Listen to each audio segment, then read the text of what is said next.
Budget पारित होने की संसदीय प्रक्रिया पर हम लोग बात करेंगे। इसमें बजट जो संसद के अंदर पारित होता है उसे संसदीय प्रक्रिया कहते हैं। ठीक है, होने की संसदीय प्रक्रिया।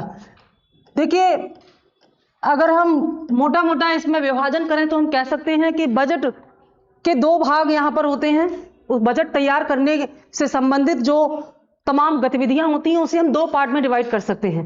एक है बजट का निर्माण, जो वित्त मंत्रालय का कार्य है, और दूसरा है बजट का पारित होना, जो संसदीय प्रक्रिया के द्वारा संपन्न होता है। जब हम संसद की बात करते हैं तो उसमें 3 अंगों को शामिल किया जाता है। संसद के 3 पार्ट हैं। कौन कौन से? राष्ट्रपति, लोकसभा और राज्यसभा। तो बजट हमारा इन्हीं तीनों के द्वारा जब अप्रूव कर दिया जाता है, तीनों संस्थाओं के द्वारा, तो संसदीय प्रक्रिया संपन्न हो जाती है। लेकिन यह अप्रूवल और यह संसदीय प्रक्रिया 5 चरणों में संपन्न होती है और इसको हम कहते हैं बजट पारित होने की प्रक्रिया। तो हम इस टॉपिक में इसी को समझने का प्रयास करेंगे कि संसद के अंदर बजट क्या होता है, बजट के साथ कैसे बजट आगे बढ़ता है और कैसे बजट फिर तैयार होता है। इस पूरी प्रक्रिया को समझने का हम प्रयास करेंगे। तो सबसे पहले बजट पारित होने के ये जो 5 चरण हैं, स्पष्ट पूछ लिया जाता है बजट कितने चरणों में पारित होता है? 5 चरणों में बजट पारित होता है। प्रथम चरण क्या है? प्रथम चरण है बजट का प्रस्तुतिकरण।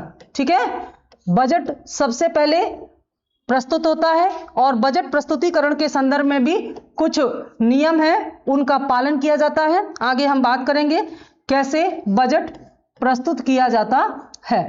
तो बजट प्रस्तुतिकरण होता है। दूसरे चरण में क्या होता है? बजट पर सामान्य चर्चा होती है। ठीक है, बजट पर सामान्य चर्चा होती है। उसके बाद तीसरा चरण होता है। तीसरे चरण में क्या होता है? मतदान होते हैं, क्योंकि बजट को पारित कराना है ना, तो पारित कराने का मतलब है कि हमें देखना है कि कितने सदस्य बजट के पक्ष में हैं और कितने विपक्ष में हैं, तो इसके लिए वोटिंग कराई जाती है। तो तीसरे चरण में मतदान या वोटिंग होती है और इसी तीसरे चरण में ही कटौती प्रस्ताव रखे जाते हैं। ठीक है, ये बड़ा ही महत्वपूर्ण होता है। तीसरा चरण, कटौती प्रस्ताव रखे जाते हैं और इन कटौती प्रस्ताव के द्वारा जो विपक्ष है वो बजट के संदर्भ में अपना विरोध दर्ज कराता है। और ये कटौती प्रस्ताव 3 प्रकार के होते हैं, जिन पर आगे हम विस्तार से बात करेंगे, जैसे नीतिगत कटौती। ठीक है, नीतिगत कटौती प्रस्ताव, सांकेतिक कटौती प्रस्ताव, सांकेतिक कटौती प्रस्ताव, और तीसरा आर्थिक कटौती प्रस्ताव या मितव्ययता कटौती प्रस्ताव। 3 प्रकार के कटौती प्रस्ताव होते हैं और जाहिर सी बात है कि अगर ये कटौती प्रस्ताव पारित हो गए, जनरली ये पारित नहीं होते ना, क्योंकि सरकार बहुमत में है और सरकार की पार्टी का ही कोई व्यक्ति सरकार के खिलाफ तो इस तरह के प्रस्ताव रखेगा नहीं, तो विपक्ष द्वारा ये प्रस्ताव रखे जाते हैं और विपक्ष अल्पमत में होता है, तभी तो विपक्ष है। तो उनके प्रस्तावों को भी, कटौती प्रस्तावों को भी बहुमत नहीं मिल पाता, इसलिए सामान्यतः ये पारित नहीं हो पाते। अगर ये कटौती प्रस्ताव पारित हो जाएं तो इसका मतलब यह है कि सरकार अल्पमत में है। ऐसी स्थिति में सरकार को अपना दोबारा फिर से बहुमत साबित करना होता है, क्योंकि इन प्रस्तावों के पारित होने का मतलब ही है कि सरकार अल्पमत में आ चुकी है। ठीक है, तो इनके बारे में बताएंगे क्या है ये कटौती प्रस्ताव और इनका क्या स्वरूप, क्या मतलब है इनका, इसकी हम बात करेंगे। चौथा चरण हमारा जो है वो क्या है? विनियोग विधेयक। विनियोग विधेयक संविधान के किस अनुच्छेद में है? विनियोग विधेयक या एप्रोप्रिएशन बिल जो है संविधान के अनुच्छेद 114 में इसका वर्णन किया गया है। और विनियोग विधेयक वह प्रस्ताव होता है या बिल होता है जिसके पास हो जाने के बाद ही सरकार संचित निधि से धन निकाल सकती है, क्योंकि सरकार को बजट में ये जो धन व्यय करने की अनुमति मिली है, तो धन निकालने की अनुमति भी तो संसद से ही लेनी पड़ेगी।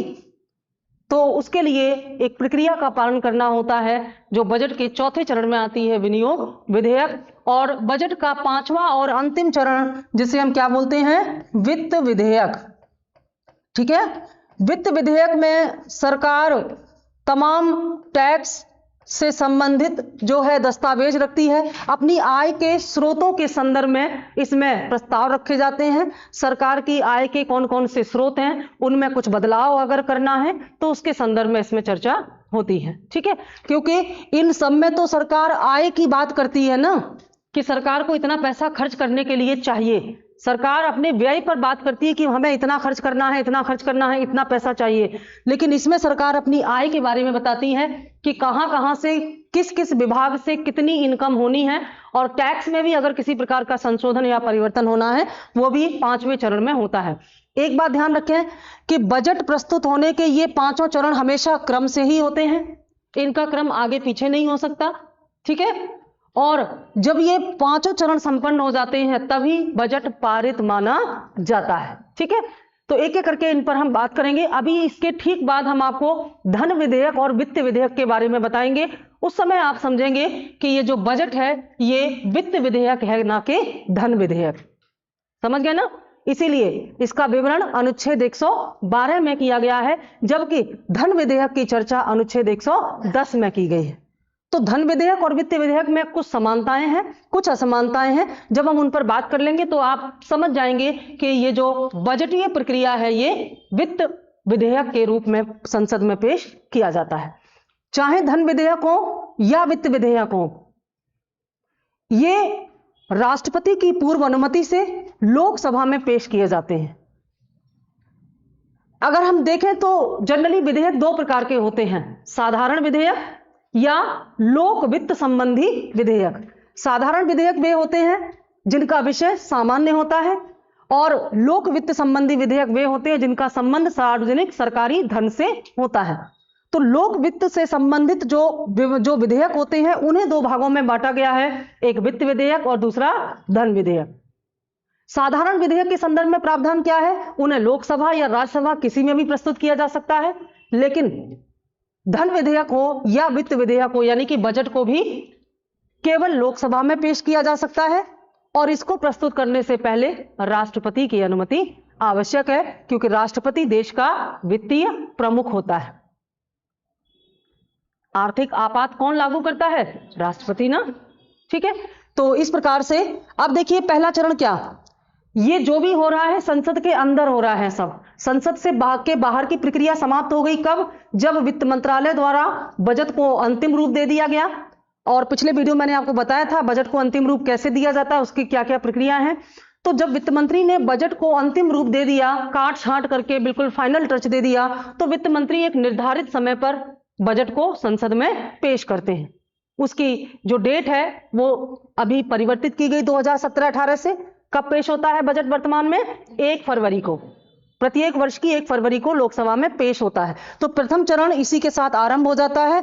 और इस प्रस्तुतिकरण में जो वित्त मंत्री हैं, क्योंकि अब रेल बजट और सामान्य बजट एक साथ हो गया है, तो वित्त मंत्री ही दोनों बजट पेश करते हैं। तो बजट जिस दिन प्रस्तुत किया जाता है उस दिन कुछ और नहीं होता, केवल प्रस्तुतिकरण होता है। वित्त मंत्री जो हैं वे बजट के प्रावधानों को पढ़कर सुनाते हैं, और सबके पास बजट की एक एक कॉपी होती है, और सभी लोग ध्यानपूर्वक बजट के मुख्य प्रावधानों को सुनते हैं। थोड़े हंगामे भी होते हैं, कभी मेज थपथपा कर समर्थन किया जाता है तो कभी अलग तरीके से विरोध किया जाता है, लेकिन व्यापक इसमें कोई ऐसा विरोध या चर्चा नहीं होती, क्योंकि यहां केवल बजट प्रस्तुत किया जा रहा है, बजट को समझ रहे हैं लोग। ठीक है, दूसरा है सामान्य चर्चा। जब बजट प्रस्तुत हो गया, सबने सुन लिया, समझ लिया, अब बजट से संबंधित मुख्य जो मुद्दे हैं उन पर चर्चा होती है। जैसे सरकार ने कोई योजना शुरू की है, सरकार ने किसी योजना का बजट घटाया या बढ़ाया है, तो अति महत्वपूर्ण मुद्दों पर संसद के अंदर क्या होगा? चर्चा होगी। ठीक है, और उस चर्चा में बहस भी होती है, काफी बहस होती है इस दूसरे चरण में, क्योंकि विपक्ष जो है सरकार पर दबाव बनाने का प्रयास करता है बजट के माध्यम से। तो इस तरह के आरोप प्रत्यारोपों के साथ, जबरदस्त हंगामे के साथ ये दूसरा चरण समाप्त हो जाता है। फिर आता है अति महत्वपूर्ण तीसरा चरण, मतदान, वोटिंग होती है। और जनरली सरकार बहुमत में है तो बजट को भी बहुमत मिल जाता है, लेकिन लोकतांत्रिक प्रक्रिया का पालन करते हुए इसी तीसरे चरण में कटौती प्रस्ताव का प्रावधान भी किया गया है। ये कटौती प्रस्ताव पेश किए जाएं ये जरूरी नहीं है। अगर विपक्ष को लगता है कि बजट में कोई समस्या है तो वो इन प्रस्तावों के माध्यम से अपना विरोध कर सकता है। विरोध प्रस्तुत करने के 3 आधार हैं, इसलिए कटौती प्रस्ताव भी 3 प्रकार के हैं। इनको समझना बहुत जरूरी, बहुत प्रश्न आते हैं। अगर विपक्ष को लगता है कि बजट बहुत खर्चीला है, बजट में जो पैसे सरकार ने मांगे हैं खर्च करने के लिए वे काफी ज्यादा हैं, अगर सरकार इतना खर्च करेगी तो घाटा बढ़ सकता है, तो ऐसे में जो विपक्ष है वो एक प्रस्ताव लेकर के आएगा और उसमें कहेगा कि आपका जो बजट है उसमें से एक निर्धारित मात्रा में धन की कटौती की जानी चाहिए। तो उसके लिए जो विरोध प्रस्ताव रखा जाएगा उसे आर्थिक कटौती प्रस्ताव कहा जाएगा। मतलब आर्थिक कटौती प्रस्ताव में जो प्रस्तावक होता है वो बजट की संपूर्ण धनराशि में से एक निश्चित धनराशि को कम करने का प्रस्ताव रखता है कि ये बजट काफी खर्चीला है। उद्देश्य क्या है? बजट को खर्चीला बता करके इसमें से धन कटौती का प्रस्ताव रखा जाता है। तो इसलिए कितना पैसा काटा जाएगा ये फिक्स नहीं होता, वो डिपेंड करता है कि बजट के अमाउंट क्या है और प्रस्तावक को कहां पर आपत्ति है, उस हिसाब से इसकी धनराशि तय होती है कि कितना इसमें कटौती की जाएगी। ठीक है। सांकेतिक कटौती क्या होता है?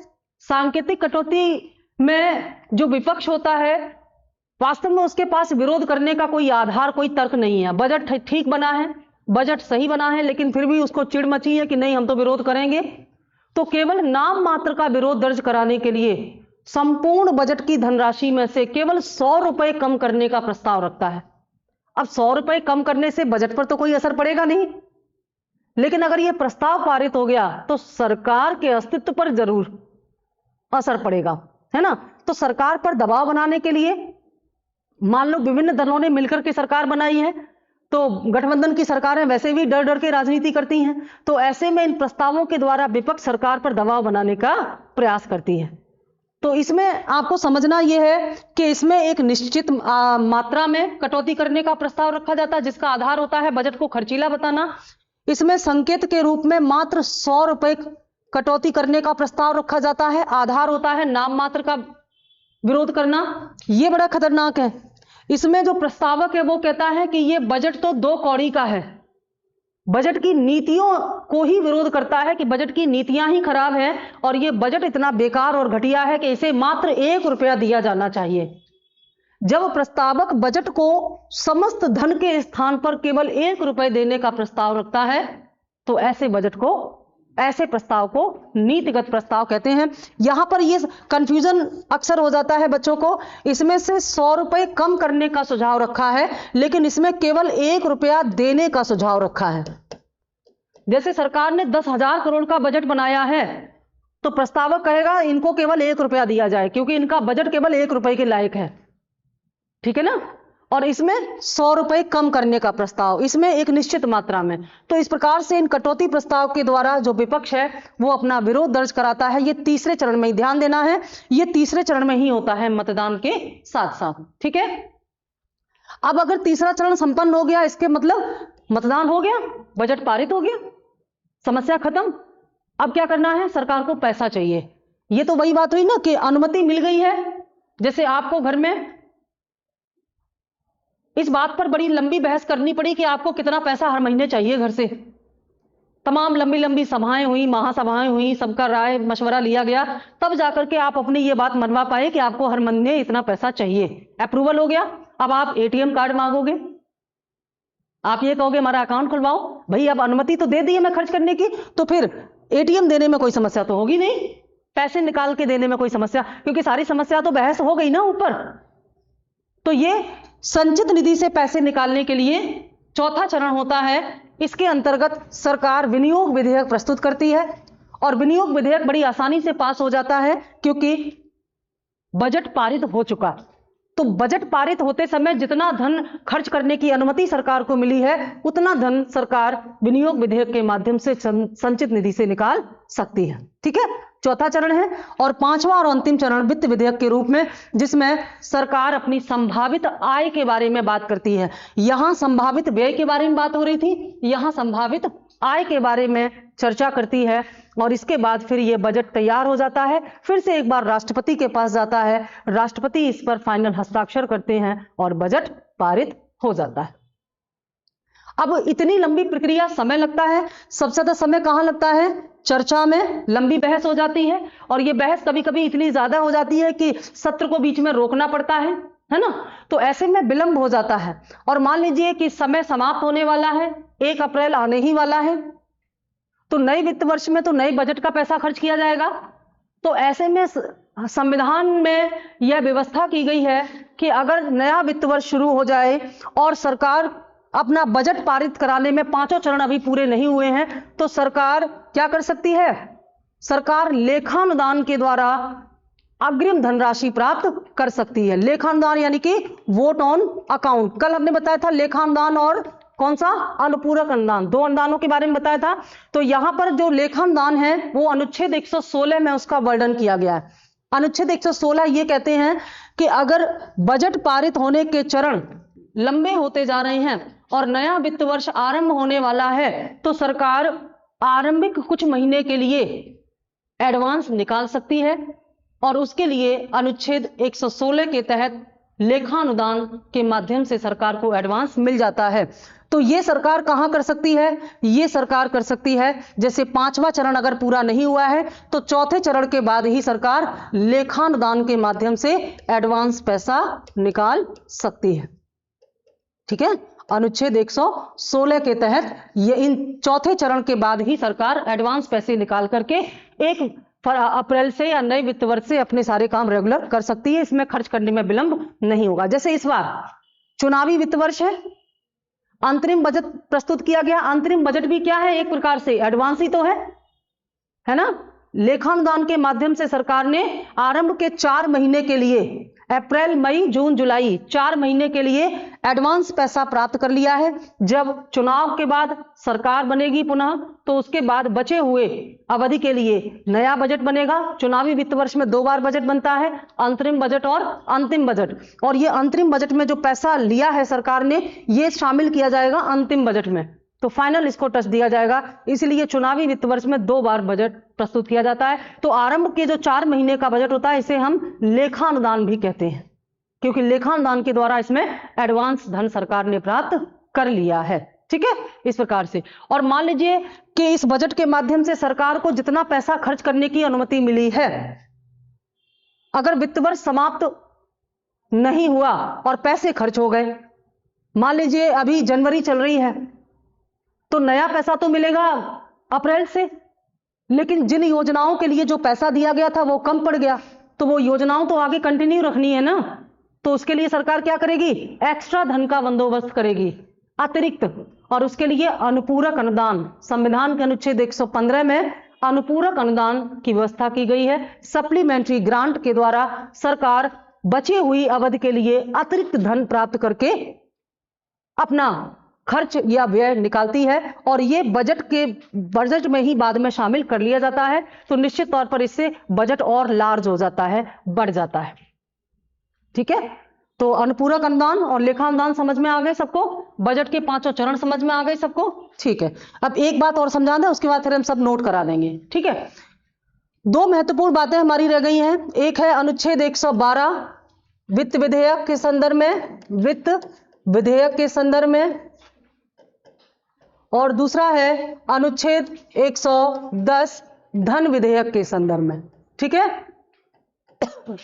धन विधेयक। तो इसमें क्या कहा गया है? सभी धन विधेयक वित्त विधेयक होते हैं, लेकिन सभी वित्त विधेयक धन विधेयक नहीं होते। ये लाइन समझना बहुत जरूरी है, इसका मतलब समझना बहुत जरूरी है। सभी वित्त विधेयक धन विधेयक नहीं होते, सभी वित्त विधेयक धन विधेयक नहीं होते, लेकिन सभी धन विधेयक वित्त विधेयक होते हैं। अब हम इसको इस प्रकार से समझें, विधेयक तो समझते हैं ना, विधेयक मतलब वो प्रस्ताव जो संसद में रखा गया है। ठीक है, जब ये विधेयक रखा जाता है प्रस्ताव के रूप में, तब इसे विधेयक या बिल कहते हैं, और जब ये पारित हो जाता है तब इसे अधिनियम या एक्ट कहते हैं। जब संसद इसे पास कर देती है तब ये अधिनियम बनता है, एक्ट बनता है, लेकिन तब तक ये क्या है? प्रस्ताव है, बिल है, विधेयक है। सारे बिल या विधेयक संसद स्वीकार करे, पारित करे, जरूरी तो नहीं है ना। तो उन पर चर्चा होती है। तो विधेयक दो प्रकार के होते हैं, एक होते हैं साधारण विधेयक, ठीक है, और दूसरे क्या होते हैं, लोक वित्त से संबंधी विधेयक। तो लोक वित्त संबंधी विधेयक जो होते हैं उनमें सार्वजनिक धन से संबंधी विवरण होता है और अन्य सभी विवरणों के लिए जो प्रस्ताव रखे जाते हैं अन्य गतिविधियों से संबंधित वे साधारण विधेयक होते हैं। साधारण विधेयक में लोकसभा और राज्यसभा को समान अधिकार प्राप्त होते हैं, ठीक है। लेकिन लोक वित्त बड़ा ही महत्वपूर्ण होता है। लोक वित्त का भी विभाजन अलग अलग किया गया, अनुच्छेद 10, 110 और 112। तो ऐसे लोक वित्त जिनमें वो विशेषताएं होती हैं जो धन विधेयक से संबंधित हैं उन्हें धन विधेयक कहा जाएगा। जिनमें वित्त विधेयक की विशेषताएं होती हैं उन्हें, अब ये इतना कॉम्प्लिकेटेड है कि इनके बीच अंतर स्पष्ट करना मुश्किल हो जाता है और अंत में जब फैसला लेना होता है तो जो स्पीकर होता है, स्पीकर समझते हैं, लोकसभा का अध्यक्ष, लोकसभा के अध्यक्ष ही निर्णय उसका जो निर्णय है वही अंतिम माना जाता है, वही डिसाइड करता है कि वास्तव में किसे धन विधेयक माना जाए और किसे वित्त विधेयक माना जाए। इतना इसमें कॉम्प्लिकेशन है। आप कहेंगे अंतर करना क्यों जरूरी है, ये भी स्पष्ट हो जाएगा। अब यहां पर ये देखें कि ये जो वित्त विधेयक है, वित्त विधेयक के संदर्भ में लोकसभा और राज्यसभा को समान अधिकार प्राप्त है।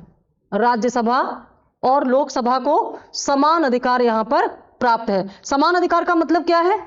समान अधिकार का मतलब है जैसे साधारण विधेयक के संदर्भ में लोकसभा और राज्यसभा को समान अधिकार है, वैसे ही वित्त विधेयक के संदर्भ में भी लोकसभा और राज्यसभा को समान अधिकार प्राप्त है। मतलब दोनों सदनों द्वारा पारित होना आवश्यक है। राज्यसभा अपने सुझाव देगी, लोकसभा उन सुझावों पर विचार करेगी, ठीक है, और राज्यसभा और लोकसभा द्वारा अलग अलग पारित किया जाएगा किसको? वित्त विधेयक को। लेकिन धन विधेयक के संदर्भ में राज्यसभा की शक्ति क्या है? सीमित है। धन विधेयक के संदर्भ में राज्यसभा की जो शक्ति है वो इसलिए सीमित है क्योंकि राज्यसभा केवल 14 दिन के लिए इसे अपने पास रोक सकती है। पहले तो देखिए दोनों में समानता क्या है, धन और वित्त विधेयक में दोनों ही राष्ट्रपति की अनुमति से लोकसभा में प्रस्तुत किए गए हैं। यहां पर अंतर दिखाई दे रहा है वित्त विधेयक और साधारण विधेयक में। साधारण विधेयक को लोकसभा या राज्यसभा किसी में भी पेश किया जा सकता है, लेकिन वित्त विधेयक को राज्यसभा में प्रस्तुत नहीं किया जा सकता। इसे लोकसभा में पेश किया जाएगा ठीक वैसे ही जैसे धन विधेयक को। लेकिन उसके बाद इस वित्त विधेयक में साधारण विधेयक की विशेषताएं हैं। जैसे साधारण विधेयक के संदर्भ में लोकसभा और राज्यसभा को समान अधिकार है, दोनों सदनों से अलग अलग पारित होना जरूरी है, वैसे ही वित्त विधेयक का भी दोनों सदनों में पारित होना जरूरी है। लेकिन धन विधेयक के संदर्भ में ऐसा नहीं। धन विधेयक अगर लोकसभा ने पारित कर दिया है तो राज्यसभा के पास जाएगा, राज्यसभा इसे अधिकतम 14 दिन के लिए विचार के लिए अपने पास रोक सकती है। इसके सुझाव लोकसभा चाहे तो स्वीकार करे या अस्वीकार करे, कोई फर्क नहीं पड़ता। 14 दिन बीत जाने पर यह मान लिया जाएगा कि राज्यसभा ने धन विधेयक पारित कर दिया, तो शक्ति सीमित हुई ना। लेकिन वित्त विधेयक को ऐसा नहीं है। वित्त विधेयक को लोकसभा में भी पारित करना जरूरी है। अगर वित्त विधेयक राज्यसभा में फेल हो गया तो फिर से इसको प्रस्तुत किया जाएगा। यहां पर अंतर है। समानता देखी और असमानता देखी, समझ में आ गई। एक और समझिए, जब लोकसभा और राज्यसभा में मतभेद होता है किसी बिंदु को लेकर के, तो इसमें संयुक्त अधिवेशन बुलाए जाते हैं। लोकसभा और राज्यसभा के संयुक्त अधिवेशन बुलाए जाते हैं, संविधान में यह व्यवस्था की गई है। लेकिन ऐसे संयुक्त अधिवेशन धन विधेयक के संदर्भ में बुलाए नहीं जाते क्योंकि धन विधेयक के संदर्भ में राज्यसभा की शक्ति सीमित है। इसलिए संयुक्त अधिवेशन केवल वित्त विधेयक के संदर्भ में बुलाए जाते हैं। जब वित्त विधेयक संपूर्ण हो जाता है तो अंत में राष्ट्रपति के पास जाता है, तो राष्ट्रपति इसे विचार के लिए रोक सकता है, पुनर्विचार के लिए लौटा सकता है सरकार के पास। लेकिन धन विधेयक के संदर्भ में राष्ट्रपति इसे पुनर्विचार के लिए वापस नहीं कर सकते। बात समझ में आई? क्या समझ में आया कि धन विधेयक के संदर्भ में राज्यसभा और राष्ट्रपति की शक्ति सीमित है, जबकि वित्त विधेयक के संदर्भ में राज्यसभा और राष्ट्रपति की शक्ति उसी प्रकार से है जैसे कि साधारण विधेयक में होती है। मतलब वित्त विधेयक की कुछ विशेषताएं धन विधेयक जैसी हैं और कुछ विशेषताएं सामान्य या साधारण विधेयक के समान हैं। इसीलिए सभी धन विधेयक वित्त विधेयक होते हैं, लेकिन सभी धन विधेयक वित्त विधेयक नहीं होते। वित्त विधेयक धन विधेयक नहीं होता, लेकिन धन विधेयक वित्त विधेयक होता है, क्योंकि उसमें वित्त विधेयक की समानताएं हैं और उस दोनों का विषय एक ही है, लोक व्यय सार्वजनिक वित्त। समझ में आ गई? थोड़ा सा कॉम्प्लिकेशन है, लेकिन क्लैरिटी से पढ़ोगे तो समझ में आ जाएगा। अब इन सारी चीजों को हम लोग नोट कर लेते हैं, ठीक है।